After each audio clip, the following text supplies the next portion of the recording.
statistics here, Mr. Director, just on this line of questioning that the gentleman from California was going over. It has Deloitte Center for Health Solutions found that the cost of consumer-driven plans is falling.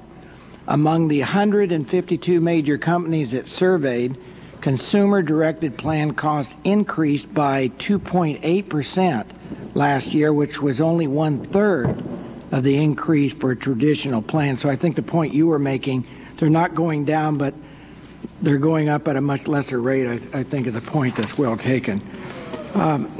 My question, Mr. Director, is first of all, I want to thank you for testifying before our committee today. And we've had a lot of good news in recent months as it relates to the economic vitality of our nation. In the past 12 months, 2 million jobs were created.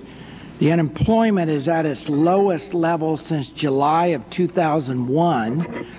As a longtime advocate of the expansion and permanency of Section 179, small business expensing, I read the President's proposal in this area with a great deal of interest.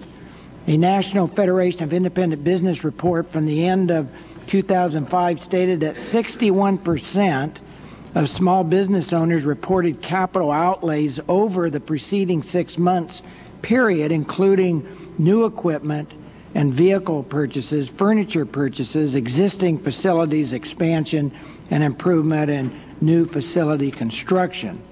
I see this as further evidence that expensing works.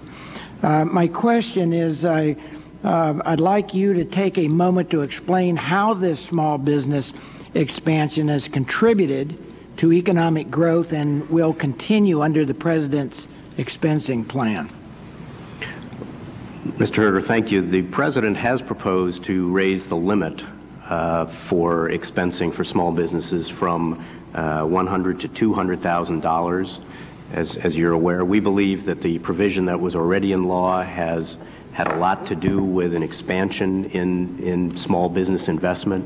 That small business investment in turn means jobs. About 2 out of 3 of the new jobs that have been created in this economy over the last few years have been in small businesses, and we've seen tremendous job growth since the tax cuts, including the original small business expensing provision, were adopted in May 2003. In fact, we've seen nearly 5 million new jobs in the economy since then. So the President hopes in this new proposal to build on the success of that previous provision, help out small businesses, and most importantly, help create jobs for the folks that are looking for them.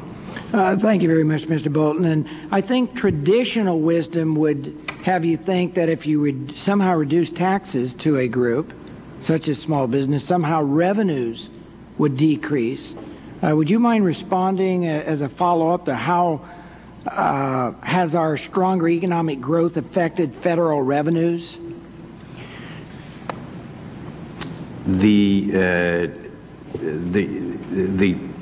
The principal factor in our fiscal health, above all others, is whether or not our economy is sound and growing. There are a lot of elements that affect our fiscal health, taxes, spending, and so on. Nothing is more important to it than strong growth in the economy. Tax cuts, we believe, have been an essential element in promoting the growth that has restored revenue growth to the economy. Last year, we saw revenues go up by $274 billion with the President's tax cuts fully implemented. We can't count on that kind of growth going forward. In fact, we have relatively conservative, I believe, estimates going forward of about 6% year-on-year revenue growth going forward. But if we're to achieve even that, I think it's crucial that we maintain a low tax environment. So, thank you. But the point being, we hear many on the other side of the aisle seem to indicate that if somehow we allow small business, the American taxpayer, to be able to keep more of their own money, somehow our revenues will decrease to the federal coffers. And actually what we see this year, and there's an indication that we've seen in a number of the tax reductions under Kennedy, under Reagan, under our tax reduction, revenues have actually increased rather than gone down to the federal government because of the expansion in the economy. expansion in the economy is crucial. Thank you very much.